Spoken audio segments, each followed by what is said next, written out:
le Val des Marguerites. C'est au fond d'un ravin fantastique et superbe, où un rocher lépreux penche et dresse le front, une espèce de puits gigantesquement rond, dont l'eau n'aurait servi qu'à faire pousser l'herbe. Là, le mystère ému déployant ses deux ailes, fantomatise l'air, les pas et les reflets. Il semble, à cet endroit, que des lutins follets accrochent leurs zigzags à ceux des demoiselles. L'horreur des alentours enferme les approches. L'écho n'y porte pas le sifflet des convois. Ces murmures voilés ont le filet de voix des gouttelettes d'eau qui filtrent sous les roches. C'est si mort et si frais. Il y flotte, il y vague, tant de silences neufs, de bruits inattendus, que l'on pressent toujours en ce vallon perdu quelque apparition indéfiniment vague. Il n'a jamais connu ni mouton, ni chevrette, ni bergère qui chante en tenant ses tricots, les tiges de bleuets et de coquelicots n'y font jamais hocher les petites aigrettes. Mais, entre ces grands houes droits comme des guérites, ce Val, si loin des champs, des prés et des manoirs, cache, tous les étés, ces gazons de ruée noire, sous un fourmillement de hauts de marguerites.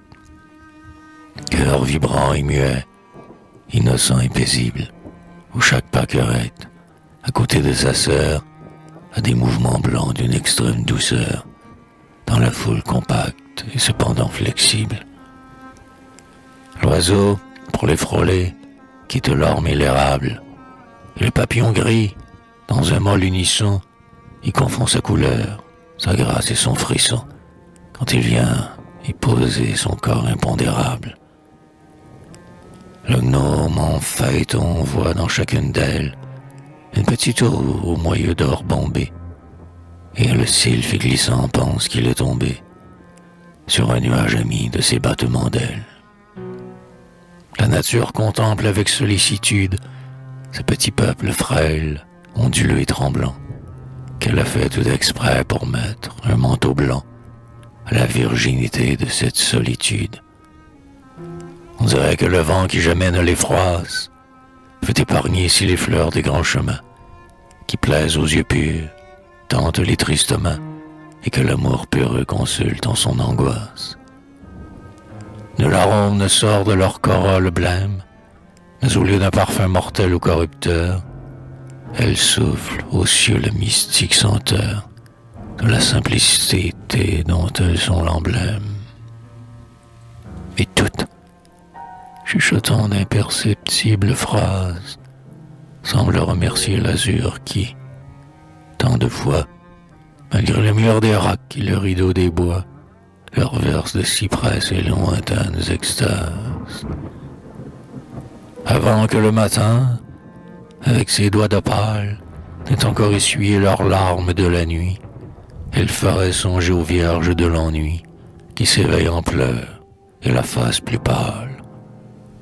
Le soleil les bénit de ses yeux sans paupières, et, fraternellement, ce gouffre paradis reçoit, comme un baiser des alentours maudits, l'âme des végétaux et le soupir des pierres. Puis, la chair tribue, quand le soir se termine, sous la lune d'argent qui se joue au travers, devient, entre ces hauts lumineusement verts, une vapeur de lait, de cristal et d'hermine. Et c'est alors qu'on voit des formes longs voilées, deux spectres du silence et de l'isolement, se mouvoir côte à côte, harmonieusement, sur ce lac endormi de blancheurs étoilées.